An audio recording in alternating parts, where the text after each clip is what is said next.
a política e o direito nessa questão da retórica.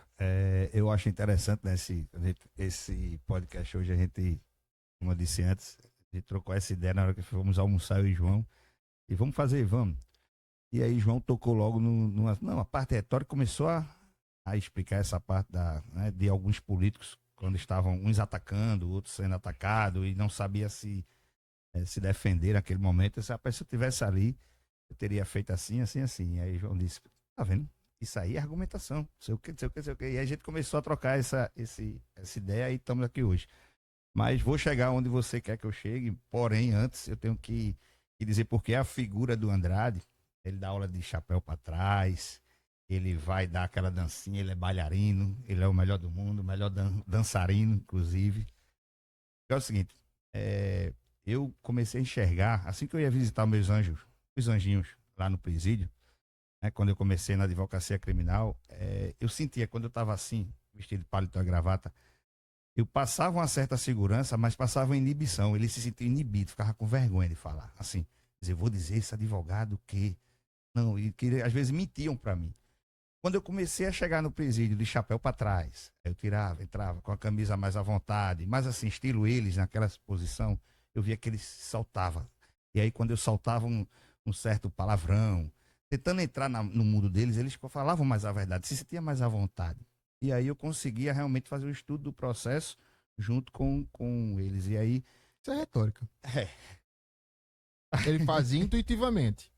Porque ele achou isso. Eu não vou fazer nenhuma análise retórica. Né? Mas o que ele está dizendo é isso. Seja, aquele ambiente, aquele contexto, ele percebeu com o tempo que tornava muito mais.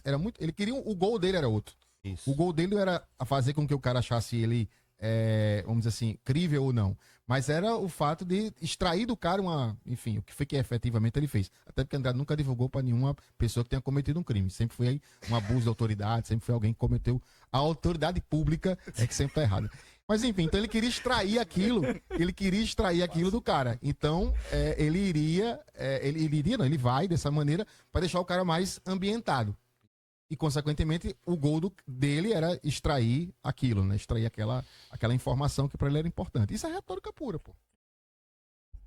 Então, isso é o que eu queria dizer, né, nesse primeiro momento. Então, eu comecei a mudar a minha vestimenta, realmente no começo. A gente sempre, né, paletó, gravata, também questão de estética, porque, meu irmão, imagina esse gordinho careca com gravata aqui, parecendo tartaruga ninja, velho. Tu é doido, negócio feio danado. Eu não uso gravata, não. Graças a Deus, já tem a resolução da OAB aqui em Pernambuco que é proibido, mas eu lembro de uma situação em Fortaleza, que quando eu fazia audiência, aí o juiz disse, sem gravata eu não faço audiência. Eu disse, agora, um estagiário atrás de mim, ele disse, nem você não, tirou, eu assim, pronto, agora eu tô de gravata. O juiz ficou olhando pra minha cara, disse, o senhor tá achando que sou palhaço? Eu disse, não, eu só disse que eu queria que eu tivesse de gravata, o senhor disse que era pra estar arrumada, a gravata tá aqui, ou não. E aí os advogados começaram todo mundo a rir, aí disseram, e aí é o que eu digo, às vezes você tem que saber argumentar na hora certa, você tem que saber falar na hora certa, e não se inibir. Você fica calado, diz, pô, tô sem gravata, porque em Pernambuco pode ficar sem gravata, aqui não pode. E agora, vai adiar a audiência? Não, eu vou resolver isso agora. Então a gente, o direito dá essa oportunidade da gente começar a pensar e tem que pensar rápido. Né? A gente pensa rápido e atua rápido. Porque, como eu te disse, antes a gente estava aqui, eu disse, eu sou muito natural, bicho, nas minhas coisas. Tudo aqui é natural, eu não preparei, tá? João já tem essa parte teórica, retórica.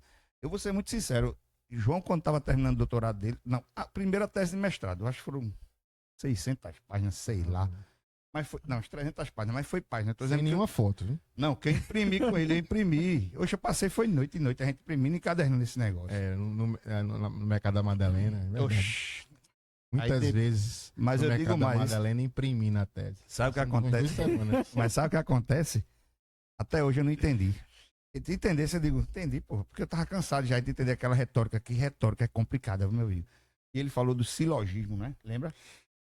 Os símbolos. A retórica, ela é algo que assim, que ela se torna, né, complexo, porque ela está falando de algo que nós fazemos tanto e não pensamos sobre aquilo que nós fazemos.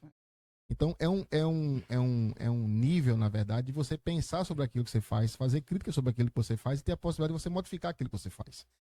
Então, a retórica é meio que aquela metáfora do espelho. Você olhar para o espelho e você perceber que você pode não só olhar para o espelho, mas enxergar que ali existe uma crítica que você pode melhorar com aquela